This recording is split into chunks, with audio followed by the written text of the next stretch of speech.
ऋषभ, मुझे कुछ समझ नहीं आ रहा कि यह सब क्या बकवास कर रहा है तू। मंजीत, सही कह रहा हूँ, इतना पागल नहीं हूँ। बता क्या चल रहा है तेरे दिमाग में। तू तो दोनों के साथ खेल रहा है। ऋषभ, मुझे तो ये समझ नहीं आ रहा कि तुझे ऐसा लग ही क्यों रहा है। मंजीत, वो इसलिए क्योंकि कल रात जब मैं होटल से बाहर खड़ा था तो तुझे अंदर जाते देखा। मैं तो इसलिए पीछे पीछे आया कि थोड़ी देर तेरे साथ बैठ सकूं। लेकिन वहाँ जब तेरी सारी प्लानिंग सुनी तो समझ में आया कि यह सब तो तेरा खेल है। लेकिन सच कहूँ तो मैं यह भी जानता हूँ कि देव तेरे लिए क्या है, तो तू उसे धोखा कैसे दे सकता है। और इस बात का विश्वास मुझे तेरे उस झूठ से हुआ जो तूने तारा से कहा। ऋषभ, झूठ? कैसा झूठ? मंजीत, यही कि शादी की परेशानी को खत्म करने के लिए तुझे तारा से शादी करनी ही पड़ेगी। जहाँ तक मैं तेरे इस सादे दिमाग को जानता हूँ तो बिना शादी किए भी ऐसी कई तिकड़म लगा सकता है जिससे देव फिर शादी का नाम ही ना ले। बोल, क्या गलत कह रहा हूँ मैं? ऋषभ शांत सा उसे देख रहा था। मंजीत, मुझे बस इतना बता दे कि तू यह कर क्या रहा है, कौन सा खेल खेला है तूने? ऋषभ मुस्कुरा दिया। मैं भला क्या खेलूंगा किसी के साथ, मेरी किस्मत तो खुद मेरे साथ खेल रही है। मंजीत, पहेलियां मत बुझा, सच बता मुझे। ऋषभ, सच कहूँ तो मैं दोनों की तरफ हूँ भी और नहीं भी। मैं भला किसी एक को कैसे चुन सकता हूँ, क्योंकि दोनों ही मेरे दोस्त हैं और दोनों ही अपनी अपनी जगह सही हैं। तो मेरा फर्ज भी तो दोनों की तरफ है ना। मंजीत, मुझे कुछ समझ नहीं आ रहा कि तू क्या कह रहा है। ऋषभ हंस पड़ा। अरे तू तो मेरा मंजीते है ना, मैं तो भूल ही गया कि तुझे हर चीज़ को खुलकर समझाना पड़ेगा। मंजीत, हाँ ऐसा ही समझ ले। ऋषभ, तो सुन, देव ने प्लान तो अच्छा बनाया और हर तरह से तारा को फंसा कर भी रखा। मतलब तारा के पास शादी करने के अलावा और कोई रास्ता बचा ही नहीं। पर वह गधा यह भूल गया कि वह यह सब तारा के सामने खुलकर कर रहा है, जिसका सीधा असर उसकी और तारा की दोस्ती पर पड़ता। अब तू ही सोच, तारा को पता है कि वह देव के शक को मिटाने के लिए शादी कर रही है, जो उसे माँ के प्यार पर है।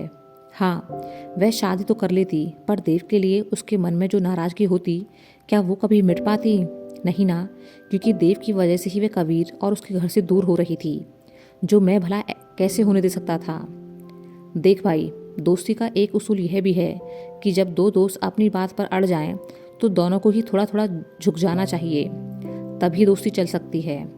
यह बात इन दोनों में से कोई भी नहीं समझ रहा था, तो मैंने बस इतना किया कि एक इच्छा देव की पूरी की तो दूसरी तारा की। देव तारा की शादी करना चाहता है, जो होगी, और दूसरी तरफ तारा जो सिर्फ कबीर की यादों के साथ जीना चाहती है, तो उसे वह मिलेगा। इस तरह दोनों दोस्त खुश रहेंगे, क्योंकि दोनों को अपनी इच्छा पूरी होती दिख रही है। इससे उनका दिमाग भी शांत है और वह एक दूसरे की बातों को, परेशानियों को, उनके नज़रियों को समझ रहे हैं। इसलिए अब एक दूसरे से नाराजगी का सवाल ही पैदा नहीं होता। वरना तारा अब तक तो देव की सूरत देखना पसंद नहीं करती और देव अपनी दोस्त को शायद हमेशा के लिए खो देता। मंजीत, अच्छा, और तू, तेरा क्या? ऋषभ मुस्कुरा दिया। मेरा क्या? मैं अपने दोस्तों को हमेशा एक साथ रखना चाहता हूँ और मैंने ऐसा कर भी दिया। मेरा काम खत्म हो गया। मंजीत, इस हिसाब से तो यह शादी एक दिखावा भर है। तारा के लिए तो समझ में आता है, पर क्या तेरे लिए भी? ऋषभ, देख, शादी तो मुझे करनी थी ही नहीं, लेकिन अगर मेरी शादी करने से किसी का भला होता है तो यही सही। मैं तो जैसा हूँ वैसा ही रहूँगा। जिस दिन तारा तलाक मांग लेगी दे दूंगा। मंजीत, और अगर उसने तलाक नहीं मांगा तो? ऋषभ एक पल को मंजीत को देखता रहा, फिर हंस पड़ा। तुझे सच में ऐसा लगता है कि तारा तलाक नहीं मांगेगी? मंजीत, हो भी सकता है। वैसे एक बात तो माननी पड़ेगी, वाह गुरु, यहाँ तो तूने एक तीर से दो शिकार कर डाले। लेकिन तू इस सब में कहाँ चला गया? तेरी खुशियाँ कहाँ हैं? तू जो चाहता है वह तुझे मिलेगा भी या नहीं? ऋषभ मंजीत के इन सवालों को सुनकर हंस पड़ा। अरे बस भाई बस, ब्रेक लगा अपने सवालों पर, और ज्यादा इमोशनल होने की जरूरत नहीं है, समझा? मुझे तो बस तुम लोगों को खुश देखना है। तुम्हारी हर तकलीफ को मिटाना चाहता हूँ मैं। मुझे और कुछ नहीं चाहिए। तुम लोग खुश रहोगे तो मैं भी खुश रहूंगा। मंजीत की आंखों में अब आंसू थे और वह हंस रहा था। ऋषभ हैरान सा बोला, यार मंजीत, अब तू कंफ्यूज कर रहा है मुझे। तू हंस रहा है या रो रहा है? एक बार में एक काम करना। मंजीत, यह तो खुशी के आंसू हैं। तूने तो आज मुझे मेरे कबीरे की याद दिला दी। वो भी हर वक्त हम लोगों को खुश करने में लगा रहता था, कभी अपने बारे में सोचा ही नहीं। वैसे ही आज तू कर रहा है। तुझे जो करना है कर, लेकिन कबीर की तरह छोड़कर नहीं जाना कभी। कहते हुए वह उसके गले लग गया। अब और बर्दाश्त नहीं होगा। ऋषभ ने उसे संभाल लिया। लगता है यह कबीर कभी तुम्हारा पीछा नहीं छोड़ेगा। जितना मैं तुम लोगों को उसकी तकलीफ से निकालने की कोशिश करता हूँ, तुम लोग उतना ही उधर चले जाते हो। वो जा चुका है, आगे बढ़ो। मैं हूं ना यहाँ, काम मैं करूं और क्रेडिट ले जाता है वो। सोच रहा हूं कि अपना नाम बदलकर कबीर ही रख लूं, एक बार में सारा झंझट खत्म। मंजीत हंस पड़ा। धत पागल, ऐसा भी होता है भला। दोनों हंसते हुए अलग हुए। ऋषभ, चल जल्दी से अपना चेहरा ठीक कर, देव और तारा के पास भी जाना है, कहीं ऐसा ना हो कि दोनों फिर लड़ पड़ें। कहते हुए ऋषभ आगे बढ़ा, लेकिन मंजीत वहीं रुका रहा। ऋषभ ने पीछे मुड़कर देखा। क्या हुआ, चलना? मंजीत, एक सवाल का जवाब तो अभी भी बाकी है। ऋषभ, अब और कितने सवाल हैं भाई तेरे? अभी अभी समझाया था ना तुझे सब, क्या बाकी रह गया है? मंजीत, है ना एक सवाल, पर मुझे उसका सच्ची सच्ची वाला जवाब चाहिए। मुझे पागल मत बनाना। ऋषभ, वो तो तू है ही, बनाने की जरूरत नहीं है। अच्छा पूछ, क्या पूछना है? मंजीत, तू तारा से प्यार करता है या नहीं? यह सुनते ही ऋषभ के चेहरे का रंग उड़ गया। वह मंजीत को कुछ देर तक खामोश सा देखता रहा, फिर गंभीरता से बोला, होश में तो है? चल जल्दी, वहाँ हमारे दोस्त हमारा इंतजार कर रहे होंगे। मंजीत, शायद तूने मेरा सवाल सुना नहीं। मैं इसका जवाब लिए बिना कहीं नहीं जाऊंगा। ऋषभ ने अब दूसरी तरफ मुंह कर लिया। इस सवाल का कोई मतलब ही नहीं बनता है। मंजीत, बनता है। इतना जानने का तो मुझे हक है कि मेरे दोस्त के दिल में क्या है। कबीर भी अपने दिल की बात दिल में रखकर अंदर ही अंदर घुटता रहा। मैं दोबारा ऐसा कुछ नहीं देखना चाहता।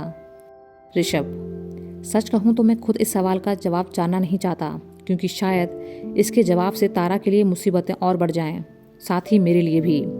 इस मामले में दिल की नहीं सुन सकता, इसलिए जो जैसा चल रहा है चलने दे। मेरे चाहने ना चाहने से कुछ नहीं होगा। सच तू भी जानता है और मैं भी जानता हूँ, होगा वही जो तारा चाहेगी। हमारा रिश्ता सिर्फ उसके हिसाब से चलेगा। मंजीत उदास सा उसे देख रहा था। ऋषभ ने मंजीत की तरफ देखा। उम्मीद करता हूँ कि तुझे तेरे सवाल का जवाब मिल चुका है, अब चलें? मंजीत, हाँ समझ गया। दोनों खामोश से देव के कमरे की तरफ बढ़ चले। मंजीत की नज़र ऋषभ के चेहरे से हट ही नहीं रही थी कि भला ऐसी हालत में भी कोई इंसान इतना शांत कैसे रह सकता है। ज़्यादा कुछ तो नहीं, पर इतना ज़रूर जानता हूँ कि ऊपर वाला सब देख रहा है। वह दोबारा ऐसी गलती नहीं होने देगा। मुझे पूरा भरोसा है कि तारा ऋषभ से कभी तलाक मांगेगी ही नहीं, क्योंकि अपना दोस्त है ही इतना अच्छा। ज़्यादा वक्त नहीं लगेगा इसे तारा के दिल में अपनी जगह बनाने के लिए। ऋषभ ने मंजीत की तरफ देखा तो मंजीत ने हड़बड़ाकर दूसरी तरफ मुंह कर लिया। ऋषभ हंस पड़ा। गधा। मंजीत, हाँ भाई, तेरे जैसे शातिर लोगों के सामने तो हम गधे ही हैं। दोनों थोड़ा आगे बढ़े ही थे कि सामने से देव तारा आते हुए दिखाई दिए। देव, अरे तुम दोनों कहाँ रह गए थे?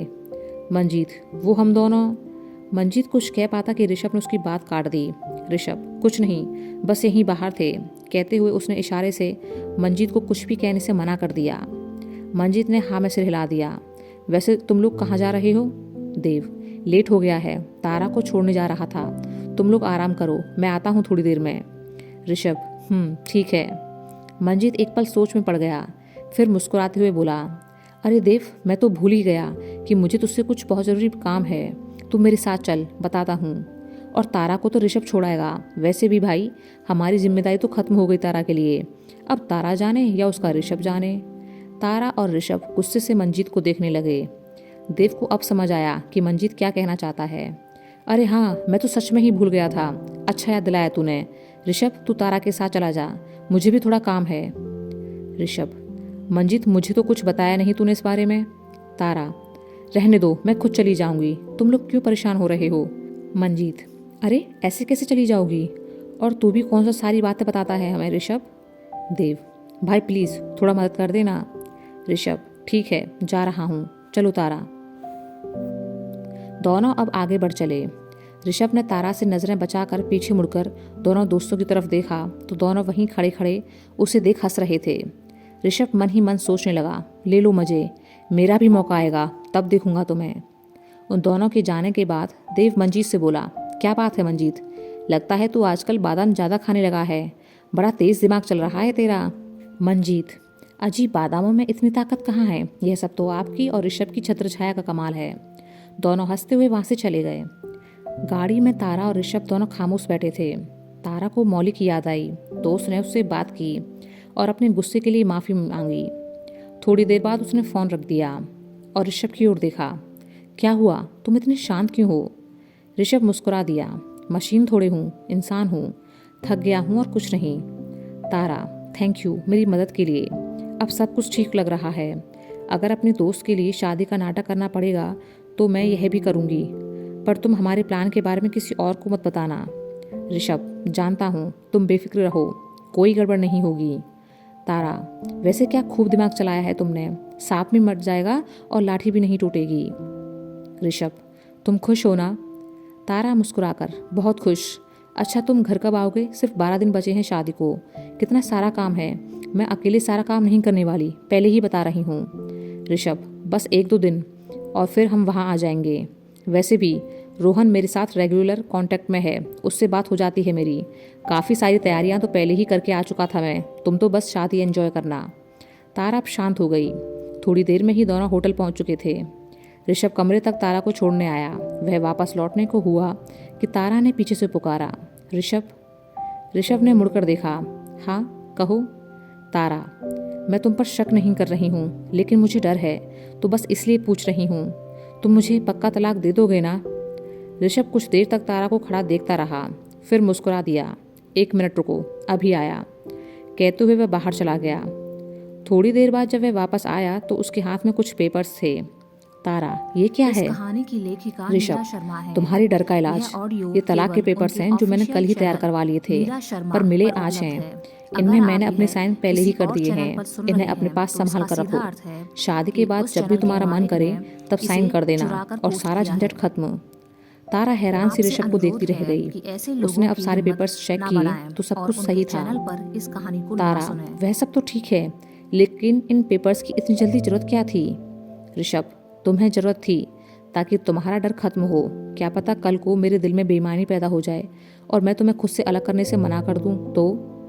तारा अविश्वास से ऋषभ को देखने लगी तो वह हंस पड़ा। अरे मैं बस मजाक कर रहा था। मैंने कहा था ना कि यह मामला जितनी जल्दी निपट जाए उतना ही अच्छा है, इसलिए सब कुछ साथ साथ लेकर चल रहा हूँ ताकि बाद में परेशानी ना हो। तारा की जान में जान आई। तुमने तो मुझे डरा ही दिया। सॉरी, मेरी वजह से तुम्हें इन सब झमेलों में फंसना पड़ा और शादी भी करनी पड़ रही है। ऋषभ, इट्स ओके, मैं दोस्तों के लिए कुछ भी कर सकता हूँ। अच्छा चलता हूँ, कल नहीं आ पाऊँगा। माँ से कहना कि बहुत जल्द आ रहा हूँ उनके पास। तारा, ज़रूर। ऋषभ वापस लौट चला। थोड़ी देर बाद उसने पीछे मुड़कर देखा तो तारा अब भी वहीं खड़ी हुई उसे जाते देख रही थी। ऋषभ, इन पेपर्स को संभाल कर रखना, क्योंकि दोबारा साइन करूँगा भी या नहीं मैं खुद नहीं जानता। तारा हंस पड़ी। ठीक है, तुमसे भी छुपा कर रखूंगी इन्हें। तुम और तुम्हारे इरादे दोनों ही खतरनाक हैं। ऋषभ मुस्कुराकर वापस लौट पड़ा। थोड़ी देर बाद वह गाड़ी में आ बैठा और गहरी सोच में डूब गया। उसकी आंखें नम हो चली। तारा का उसे यूं बार बार तलाक का जिक्र करना अंदर तक कचौट जाता था। ऋषभ की आंखों से ना चाहते हुए भी आंसू बह चले। वह अब खुद को समझाने लगा, नहीं, अभी कमज़ोर नहीं पड़ सकता मैं। यहाँ मेरी परेशानियाँ हैं कि ख़त्म होने का नाम ही नहीं ले रही। पता नहीं कब आज़ाद हो पाऊंगा इन जिम्मेदारियों से। बस एक बार देव मौली की शादी हो जाए और तारा को उसके हक की खुशी मिल जाए, फिर मैं सुकून से जी पाऊंगा। अब और नहीं होता मुझसे यह सब, लेकिन क्या करूं? इन पागलों को ऐसे अकेले इनके हाल पर छोड़ भी तो नहीं सकता। काफ़ी देर तक गुमसुम सा बैठे रहने के बाद ऋषभ वापस कैंट अपने कमरे में आया। थोड़ी देर में मंजीत वहाँ आ पहुँचा। मंजीत, आ गया तू? कहाँ रह गया था? तारा से बात हुई तो उसने बताया कि तू तो काफ़ी देर पहले वहाँ से निकल गया था। ऋषभ परेशान सा बोला, यार प्लीज़ कल बात करते हैं, अभी नहीं। मंजीत, क्या हुआ और तेरी आंखें ऐसे कैसे? तू रोया था? ऋषभ गुस्से से झल्ला उठा। तो क्या करूं? अपना मन भी हल्का नहीं कर सकता क्या? हर वक्त तुम लोगों के बारे में ही तो नहीं सोच सकता। कुछ पल तो मुझे मेरे लिए जीने दो। मंजीत उदास सा उसे देखता रहा। ऋषभ शांत हो गया और एक तरफ बैठ गया। सॉरी। मंजीत, तो ठीक तो है ना? ऋषभ, तारा को तलाक के पेपर देकर आया हूँ साइन करके, ताकि वह भी सुकून से रहे और मुझे भी रहने दे। मंजीत हैरानी से उसे देखता रह गया। ये क्या किया तूने? पागल हो गया है? लड़ने से पहले ही हार मान ली? ऋषभ, तो क्या करूं? जब से यह शादी की बात चली है उसकी नज़रों में एक सवाल बार बार नजर आ रहा था, कि क्या मैं उसे सच में तलाक दूंगा भी या नहीं, इसलिए उसका डर खत्म करके आया हूँ। सुन लिया, अब तू खुद भी सो जा और मुझे भी सोने दे। मंजीत खामोशा उसे देखता रहा। ऋषभ, क्या हुआ, जाना। मंजीत, जा रहा हूँ, पर मेरी एक बात सुन ले। तूने भले ही उन पेपर्स पर साइन कर दिए हैं, पर मुझे भरोसा है कि तारा उन पर साइन नहीं करेगी। ऋषभ हैरान सा उसे देखता रह गया। मंजीत मुस्कुराकर वहाँ से आ गया। अगले दिन मंजीत देव तारा के पास आए और उसके जाने तक उसके साथ रहे। ऋषभ की कुंडली देव ने तारा को दे दी और माँ को देने के लिए कहा। शाम होने तक तारा घर पहुँच चुकी थी। माँ बहुत ही ज़्यादा खुश थी। उन्होंने जल्दी से ऋषभ की और तारा की कुंडली ली और पंडित जी के पास चली गईं। देर शाम ऋषभ अपने कमरे में आया तो देव भागते हुए उसके पास आ पहुंचा। ऋषभ, एक गड़बड़ हो गई है। ऋषभ अब देव को ऐसे परेशान देख सोच में पड़ गया कि अब क्या हो गया।